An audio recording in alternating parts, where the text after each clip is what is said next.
कैसे बनाया जाता है? क्लोर सार अभिक्रिया, बहुत ही इंपॉर्टेंट। सोडियम हाइड्रोक्साइड में बार बार सूत्र का नाम नहीं लिखूंगा। इसको किससे बनाते हैं? क्लोर क्षार अभिक्रिया के द्वारा। अभी मैंने प्रश्न पूछा था क्लोर सार अभिक्रिया क्या होती है, वो क्लोर सार अभिक्रिया के द्वारा क्या होता है? इसका निर्माण होता है। किसका? NaOH, सोडियम हाइड्रोक्साइड का निर्माण कैसे होता है? तो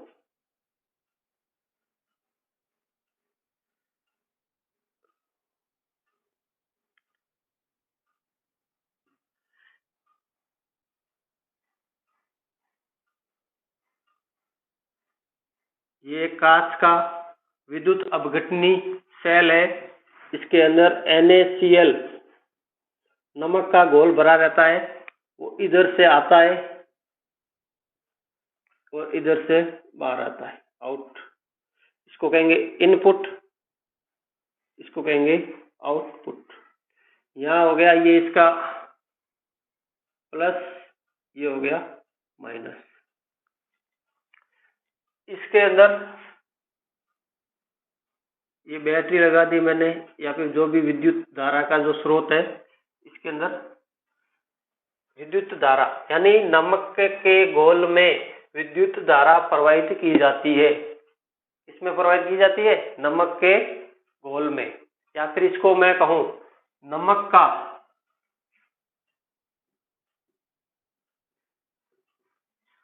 जो नमक का है वो विद्युत अपघटन किया जाता है। नमक का क्या किया जाता है? विद्युत अपघटन। हमने जल का किया था तब हाइड्रोजन गैस और ऑक्सीजन गैस बनी थी। तो यहाँ पे नमक का करना है तो 2 NaCl लेने हैं। ये याद रखना, अभिक्रिया कितने लेने हैं? 2 जल के अणु लेने हैं। भाई जल किस में घुलेगा? पानी में। ये अभिक्रिया चालू हो गई, लाइट चालू हो गई, धारा का प्रवाह हो रहा है। ये एनोड है, ये कैथोड है। प्लस वाला कौन सा है? एनोड। और ये है कैथोड। एनोड पर ऑक्सीकरण की अभिक्रिया होती है, कैथोड पर अपचयन की अभिक्रिया होती है। तो इसमें से 2 क्लोरीन है, 2 NaCl है तो 2 क्लोरीन है। तो सबसे पहले क्लोरीन गैस को नहीं निकालते, NaOH निकाल देते। 2 सोडियम है तो 2 ही NaOH। अपन को बनाना क्या? NaOH। 2 NaCl है, 2 जल के अणु है, 2 ही NaOH बन जाएंगे। एक क्लोरीन गैस बन जाएगी और दूसरी हाइड्रोजन गैस बन जाएगी। एनोड के ऊपर क्लोरीन गैस बनेगी, कैथोड पर कौन सी आ जाएगी? हाइड्रोजन गैस बनेगी। ये हो जाएगी एनोड पर, ये बनेगी कैथोड पर, और ये बन जाएगा NaOH। ये यहाँ से जो नमक और NaCl प्लस NaOH का जो मिश्रण है वो बाहर आता रहेगा अभिक्रिया के दौरान। फिर यहाँ पे NaOH को अलग करके अलग अलग उपयोग में लाया जाता है। तो पहला उपयोग NaOH का, दूसरा, तीसरा, चौथा। पहला सारक के रूप में, या कहेंगे परबल सारक के रूप में। प्रयोगशाला में अभिकर्मक के रूप में, प्रयोगशाला में अभिकर्मक के रूप में इसका प्रयोग अपन करते हैं। इसके अलावा साबुन बनाने के अंदर या अपमार्जक, उसको अपन कहते हैं डिटर्जेंट। अपमार्जक या डिटर्जेंट, आपने पढ़ा होगा डिटर्जेंट। साबुन डिटर्जेंट में क्या अंतर है, ये पढ़ा होगा 9th में। कागज बनाने में, कागज जिस किताब में आप पढ़ते हो वो कागज,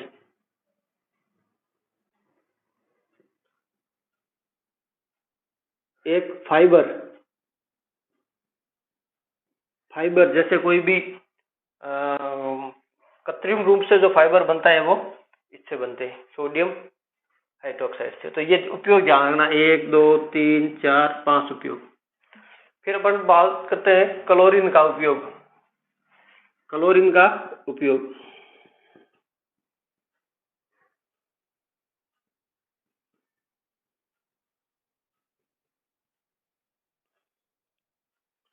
क्लोरीन एक कीटनाशी पदार्थ है, तो इसको कहते हैं जीवाणुनाशक।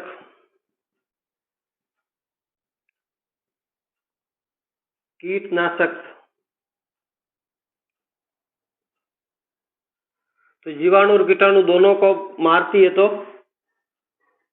पानी का शुद्धिकरण करने में, पानी का शुद्धिकरण करने में। तीसरा, या फिर इसको अपन कहेंगे वाटर ट्रीटमेंट प्लांट, जहाँ जल का शुद्धिकरण किया जाता है उसमें। या फिर अपन ये कहेंगे स्विमिंग पूल। स्विमिंग पूल होते हैं जहाँ पर कृत्रिम रूप से वो तालाब जैसा होता है जिसमें लोग नहाने जाते हैं। तो कई बार खुजली आती है, तो वो खुजली आने का कारण होता है ये पानी के अंदर क्लोरीन है वो घुलनशील रहती है, उसके कारण ये खुजली आती है। तो स्विमिंग पूल में नहाने के बाद में आपको साफ पानी से स्नान अवश्य करना चाहिए। तीसरा है, चौथा है विरंजक चूर्ण बनाने में। विरंजक चूर्ण, ये इसका सूत्र होता है CaOCl2। इसको भी अपन डिटेल में पढ़ेंगे उस टाइम। अपन मैं कहूंगा कि क्लोरीन गैस प्रवाहित करते हैं, तो क्लोरीन गैस कहाँ से लाई थी? यहाँ से। इस अभिक्रिया के अंदर जो ये क्लोरीन गैस आई थी, इसको अपन क्या बनाएंगे? विरंजक चूर्ण में काम लेंगे। विरंजक चूर्ण बनाने में इस क्लोरीन गैस का प्रयोग किया जाता है। फिर चौथा है PVC। PVC, इसकी फुल फॉर्म ध्यान रखना, पॉली, P से पॉली, V से विनाइल, C से क्लोरीन। ये प्लास्टिक है एक तरह का, बहुलक है, बहुलक पॉलीमर्स कहते हैं, बहुलक है, प्लास्टिक है।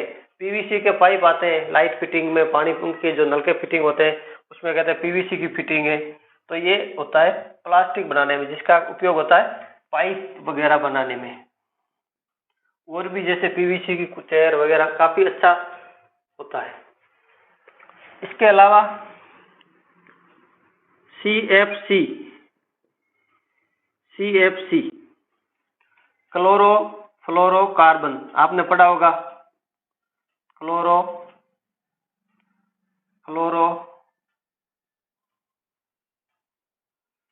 कार्बन, क्लोरोफ्लोरोकार्बन दिख रहा है नीचे, ऊपर लिख देता हूं मैं, क्लोरोफ्लोरोकार्बन। या फिर इसको कहेंगे फ्रियोन गैस। ये फ्रीज के अंदर काम में आते हैं। किस में काम आते हैं? फ्रीज में। जो बड़े बड़े फ्रीज होते हैं उसमें भी क्लोरोफ्लोरोकार्बन आती है। बाकी इससे काफी सारे बहुलक बनाए जाते हैं। तो ये था इसका क्लोरीन का उपयोग, सोडियम हाइड्रोक्साइड का उपयोग, और ये पूरी थी क्लोरसार अभिक्रिया, ये वाली।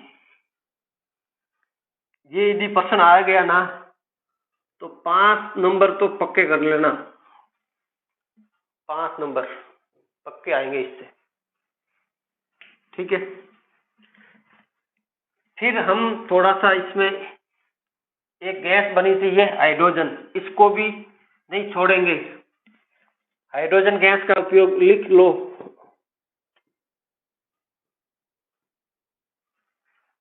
वनस्पति घी निर्माण करने में। वनस्पति घी यानी वनस्पति जो तेल होता है, ऑयल, उसके अंदर हाइड्रोजन गैस प्रवाहित की जाती है। किसकी उपस्थिति में? निकल उत्प्रेरक, निकल उत्प्रेरक की उपस्थिति में। तो ये क्या बन जाता है? वनस्पति घी। डालडा, डालडा सुना होगा नाम, नकली घी कहते हैं अपन जिसको आम भाषा में। डालडा, डालडा है वो एक वनस्पति घी है वो बनता है। इसके जैसा ही एक पदार्थ है वो आपकी किताब में लिखा है, मार्गरीन। क्या नाम है? मार्गरीन। बिल्कुल ही नया वर्ड है, तो अपने यहाँ तो इतना नहीं है, लेकिन जो विदेशों के अंदर मार्गरीन होता क्या, वही ये इसके जैसी है, तेल है। कौन सा? वही सूरजमुखी का ले लो, सरसों का ले लो, कोई भी वनस्पति तेल के अंदर वही हाइड्रोजन गैस, उपयोग हाइड्रोजन का बता रहा हूँ, तो मैं हाइड्रोजन गैस आ गई। कौन सा उत्प्रेरक? निकल। जो वनस्पति घी बना है, तो यहाँ पे भी क्या है, वनस्पति घी बनेगा। उसके अंदर क्या बनाया जाता है? जल। क्या मिक्स करते हैं? जल। जल मिक्स करके दोनों का एक मिश्रण बनता है, जल और वनस्पति घी का मिश्रण। उसको अपन कहते हैं इमल्सन। इमल्सन। यदि नववीं में आपने 9th क्लास में ढंग से पढ़ा होगा, पहला दूसरा पाठ, उसमें कहीं था मिश्रण पाठ था, हवा का वायु में मिश्रण, वायु का जल में मिश्रण, इस तरह के जो थे, उसमें एक शब्द था इमल्सन। दूध एक प्रकार का इमल्सन है, पायस, पायस ऐसा कुछ इमल्सन है। ये क्या है? इमल्सन। तो मार्गरीन एक प्रकार का इमल्सन है, जो खाने में बटर की तरह काम में आता है, मक्खन की तरह काम आता है, वनस्पति घी की तरह काम आता है। तो ये हो ही गया है। अब अपन पकड़ते हैं इसको। किसको? इसको। कौन? पिरंजक चूर्ण।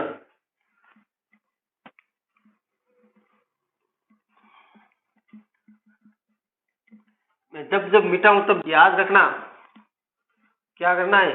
लाइक करना है, कमेंट, शेयर। कोई क्वेश्चन नहीं आ रहा है तो बता देना है, दोस्तों को भेजना, वीडियो सब्सक्राइब कर लेना है। CaO, Cl2, इसका सूत्र कई बार पूछ लेते हैं, तो ये भी क्या है? इम्पोर्टेंट है। विरंजक, विरंजक,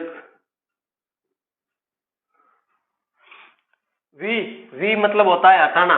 वी का मतलब होता है हटाना।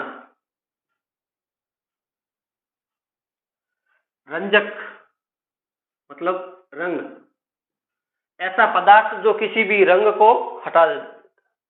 ये मेरे ब्लू कलर का शर्ट है, इसके जो विरंजक चूर्ण को मैंने पानी में घोला और यूं छांटे भी मार दिए ना, तो जो जहां जहां विरंजक चूर्ण का विलयन गिरेगा, वहां वहां एकदम इस बोर्ड की तरफ सफेद सफेद हो जाएगा। इसका जो विलयन, उसको कहते हैं अपन हाइपोक्लोराइड सॉल्यूशन। Hypochloride, chloride. तो इसका बीच में जब क्या आया था, कोविड-19, चाइनीज बीमारी, कोरोना, तो कोरोना के अंदर जो छिड़काव किया, मतलब कहीं कोरोना केस आया तो वहां पर छिड़काव करते थे, वो क्या था? हाइपोक्लोराइड का विलयन करते थे। इससे ये एक प्रकार का क्या है? ऑक्सीडेंट है। ऑक्सीडेंट मतलब ऑक्सीकारक पदार्थ है। इसको जैसे छिड़काव करेंगे तो इसके अंदर क्या है? क्लोरीन गैस है, ये बाहर आती है और किसी भी वायरस, कीटाणु, बीटाणु, सबको, जीवाणु को खत्म कर देती है। तो ये एक डिसइंफेक्टेंट कह सकते हैं इसको। तो इसका उपयोग पढ़ लो पहले, कीटाणुनाशक। दूसरा जीवाणुनाशक। जब ये कर रहा है तो जल को शुद्ध भी करेगा, जल के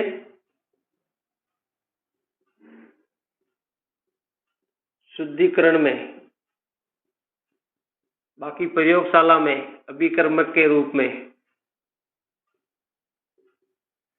और इसका नाम क्या है? विरंजक चूर्ण। तो जैसे कॉटन वगैरह जो कपड़े बनते हैं, तो वो पहले क्या होते हैं? एकदम व्हाइट नहीं होता, उसमें पीलापन होता है। तो ये कपड़ों को, जो कपड़ा उद्योग होता है, उसके अंदर में भी काम आता है, कपड़ों के उद्योग में, या कपड़ा उद्योग कह दो इसको। तो इसका काफी काम आता है ये।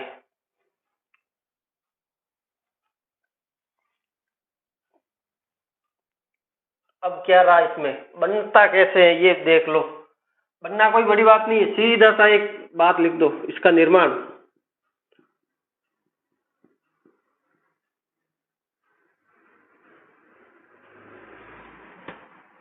निर्माण कैसे, हमने पढ़ा था क्लोरीन का उपयोग इसके निर्माण में करते हैं। बाकी क्या है इसका सूत्र में, कैल्शियम है, तो कैल्शियम का कोई अपन को पदार्थ लेना है, कौन क्या ले, कैल्शियम हाइड्रोक्साइड ले लो, सबसे बढ़िया है, सोने का पानी। कैल्शियम हाइड्रोक्साइड के अंदर क्लोरीन गैस को प्रवाहित करते हैं, तो CaO तो है, Cl2 तो ये जुड़ जाएगा, एक ऑक्सीजन हट जाएगा और 2 हाइड्रोजन हट जाएंगे, तो CaO Cl2। समझ में आया, कैल्शियम, कैल्शियम आ गया, यहाँ 2 ऑक्सीजन है क्योंकि कोष्ठक के बाहर क्या है 2, तो एक ऑक्सीजन मैंने इधर रख दिया और एक को यहीं बैठा रखा। हाइड्रोजन कितने हैं 2, दोनों को ही रवाना किया, ये इधर आ गए, तो क्या बन गया जल, और ये बन गया कौन सा, ये वाले विरंजक चूर्ण। अब इसको जैसे ही ये विक्रिया करता है किसी के साथ में, तो ये अपनी क्लोरीन को रवाना कर देता है, और क्लोरीन एक ऑक्सीडेंट होती है, ये वाला ऑक्सीकारक होती है। क्या होती है, ऑक्सीकारक होती है। तो ये कंप्लीट, ये बहुत इंपॉर्टेंट है, इसमें से एक क्वेश्चन आज जो पढ़े उसमें से पक्का मान लेना 5 नंबर का इसी में से आएगा, पहले नाले में भी आ सकता है, शर्तें लागू। अगला है खाने का सोडा, बेकिंग सोडा।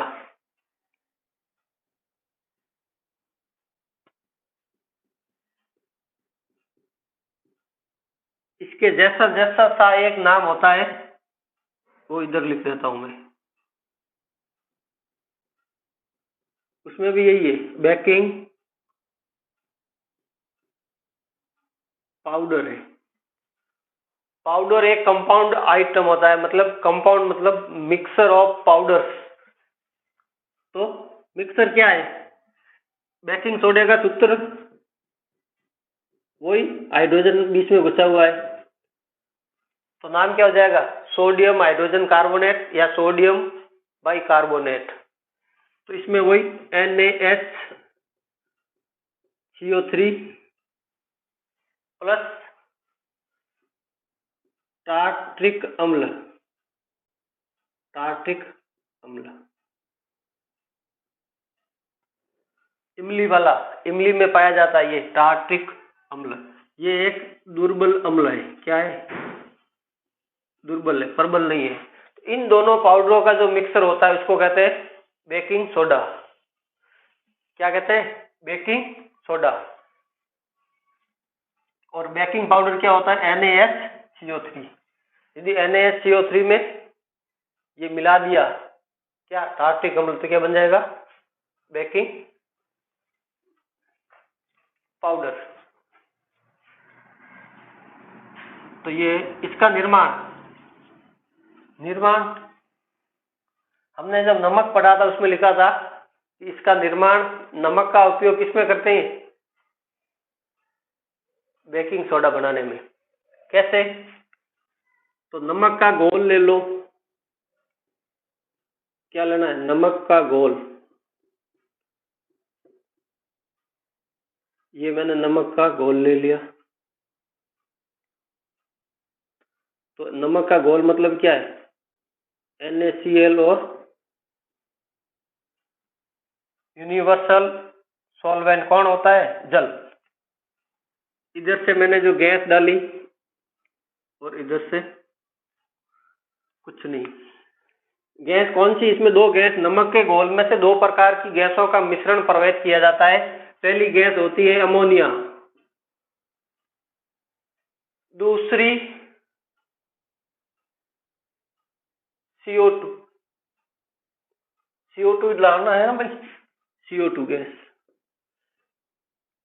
कौन सी गैस है? दो गैसें हैं, अमोनिया गैस और CO2 गैस का मिश्रण है, इस नमक के घोल से प्रवाहित करेंगे तो ये बनेगा NaHCO3। NaHCO3 sodium bicarbonate. कैसे बनेगा? इसकी रासायनिक अभिक्रिया याद हो गया ना? बेकिंग सोडा का निर्माण कैसे करते हैं? नमक के घोल में अमोनिया और कार्बन डाइऑक्साइड गैस प्रवाहित करने पर बनता है। कैसे? ऐसे रासायनिक अभिक्रिया लिख लो, H2O, अमोनिया का सूत्र होता है NH3CO2। तो बहुत बड़ी वो वाली अभिक्रिया, वो वाली कौन सी? जिसमें सारे पदार्थ मिलकर एक नया पदार्थ बनाते हैं। तो नया पदार्थ बनना क्या है? NaHCO3। CO2 यहाँ पे आ गया, एक ऑक्सीजन इस पे सेट हो गया, पीछे बचा अमोनियम और क्लोरीन, तो अमोनिया क्लोरीन NH4Cl। तो इसमें क्या होगा? साथ में इसका एक और भाई साहब बनते हैं नौसादर, अमोनियम क्लोराइड। अमोनियम क्लोराइड को क्या कहते हैं? नौसादर कहते हैं। 9th में पढ़ा था ये अमोनियम क्लोराइड, कुछ याद आया है तो? इसके साथ के उदाहरण कौन कौन से थे? वो वाले कपूर है, नेप्थेलिन है, वो क्या करते थे?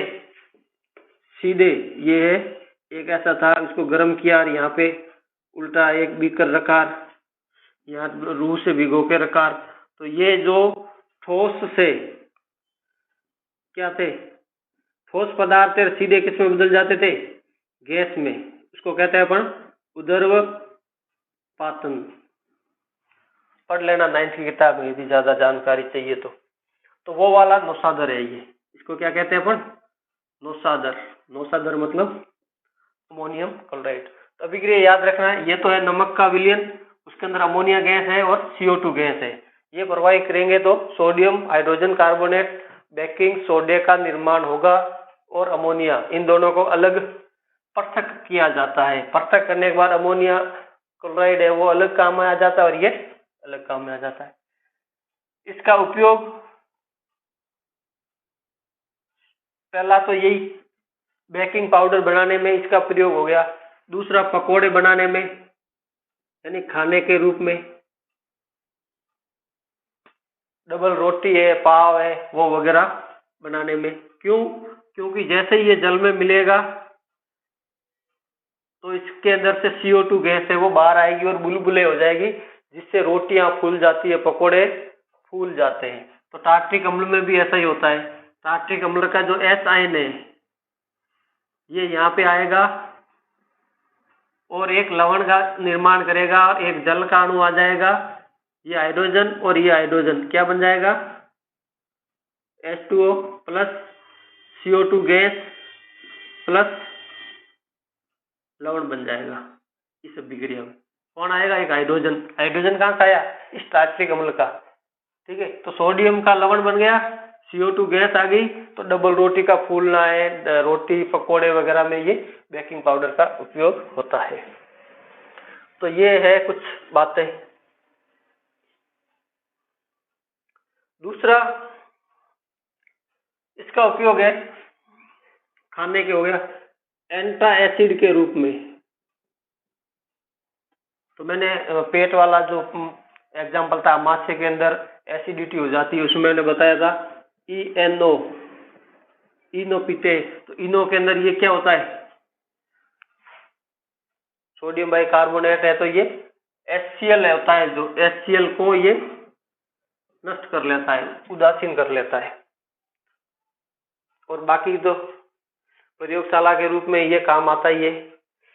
तीसरा आता है इसका प्रयोग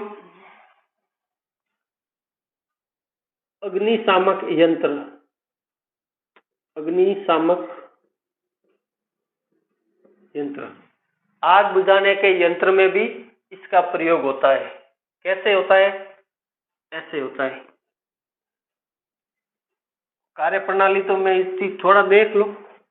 ये इस तरह का गैस के सिलेंडर जैसा होता है, लाल कलर का। यहाँ पे इसके एक ऐसा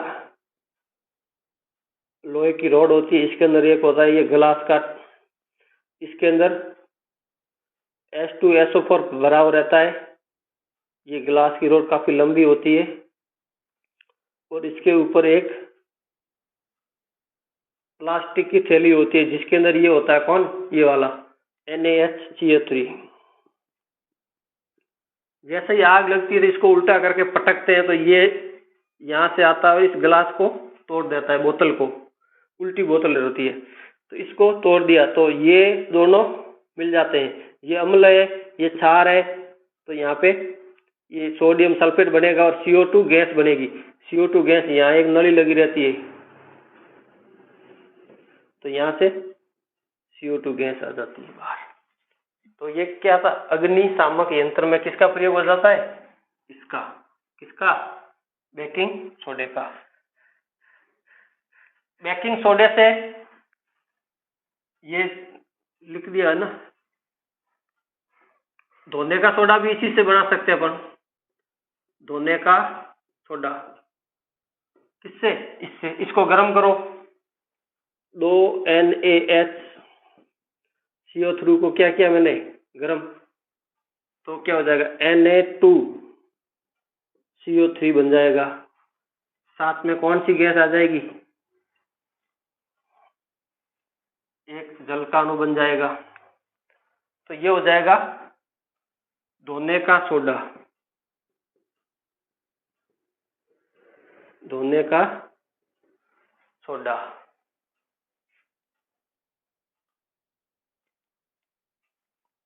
ठीक है, तो धोने का सोडा है, इसके अंदर धोने के लिए ज्यादा पानी चाहिए तो ये 10 H2O को अपने साथ में रखता है। इसका जो पूरा सूत्र हो जाएगा Na2CO3.10H2O। तो ये ध्यान रखना, धोने का सोडा इसमें 10 होते हैं, बाकी और अपन पढ़ेंगे कितने क्या होते हैं। ठीक है, ज्यादा इसके अंदर उपयोग ये है धोने का सोडा। धोने का soda. Sodium carbonate. Sodium carbonate. काफी लंबा हो रहा है वीडियो, चलो चलते हैं फिर भी। सोडियम का, इसका उपयोग कांच बनाने में, सोडा ग्लास कांच बनाने में उपयोग होता है।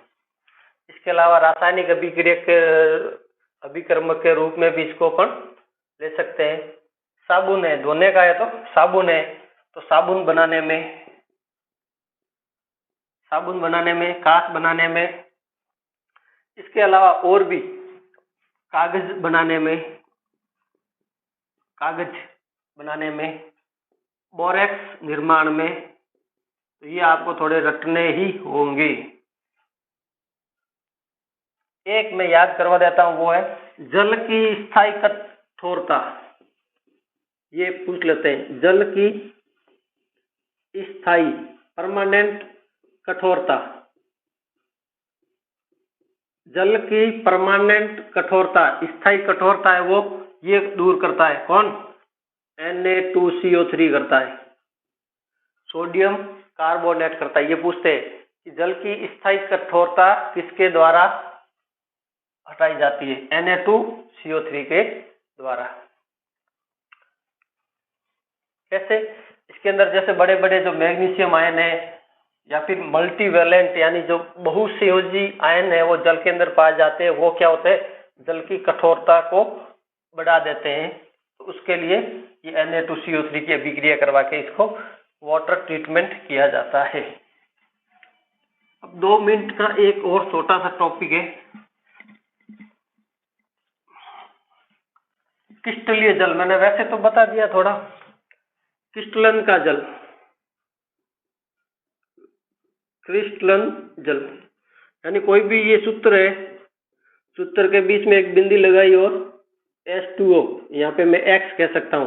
X बराबर 1 2 3 4 5 6 7 8 9 10 हो सकता है। तो 10 का सबसे बड़े से उदाहरण करते हैं, Na2CO3 डॉट 10 H2O।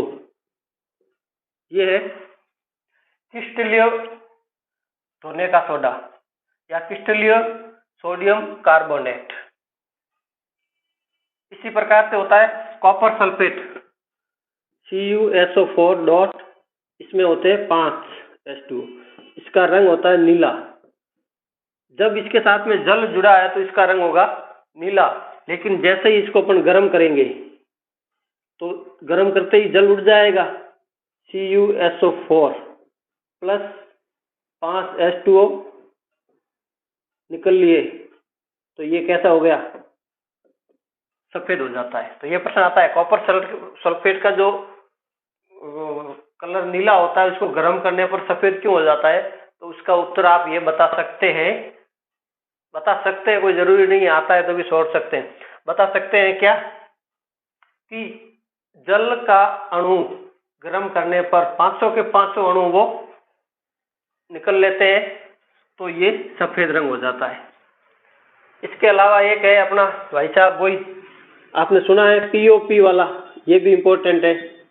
प से प्लास्टर ऑफ, अंग्रेजी में लिखा है प्लास्टर ऑफ पेरिस। इसकी जो खोज है वो पेरिस में हुई थी, इसलिए प्लास्टर ऑफ पेरिस। इसका उपयोग हड्डियां जोड़ने में, चिकित्सक जो हड्डियों के डॉक्टर होता है वो प्लास्टर चढ़ा देता है, तो हड्डियों का प्लास्टर बनाने में।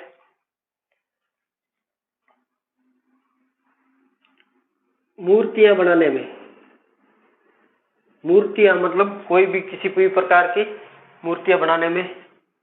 कास्टिंग में, कोई भी कास्टिंग आइटम बनती है उसमें। ज्वेलरी बनाने में, जो फैंसी ज्वेलरी बनती है उसमें भी इस POP का प्रयोग होता है। दांत तो किसी के जैसे वृद्धावस्था में दांत गिर गए तो दांतों का माप लेने के लिए भी इस POP का होता है। दांतों का छांछा बनाने में, दांतों का छांछा, जो दांतों के डॉक्टर होते हैं वो POP अगर आता है ब्लू कलर का पाउडर, वो मुंह में डाल के दांतों की जो लोकेशन है वो सेट करते हैं, फिर उसके हिसाब से दांत बनाते हैं। तो ये है। अब होता क्या है,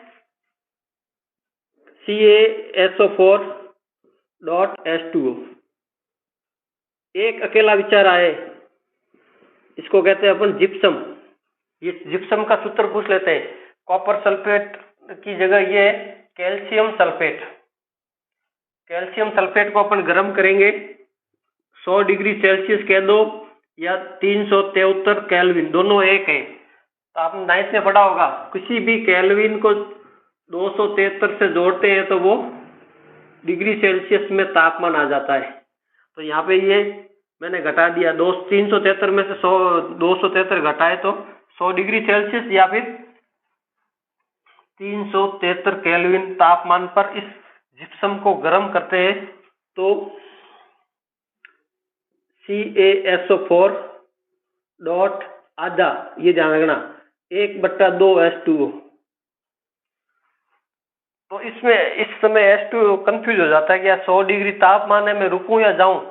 तो आधा तो रुक जाता है, आधा भाग जाता है। तो आधा अणु जल का चला जाता है और आधा पीछे रह जाता है, उसको ये पकड़ के रखता है, नहीं जाने दूंगा। तो ये क्या बन गया, POP। वापस इसके अंदर जल डालेंगे आधा अणु, तो वापस ये कठोर बन जाता है, एकदम हार्ड। तो जैसे POP होता है तो वैसे ही उसको पानी में भिजोया या लगाया, किसी के लगी हुई है तो, और 15 मिनट में ये सूख जाता है और वापस एक कठोर बन जाता है। तो इसका उपयोग वही है मूर्तियां बनाने में, ज्वेलरी में। तो ये हो गया टॉपिक पूरा, ठीक है ना। तो सब्सक्राइब करके बेल आइकॉन बजा दो।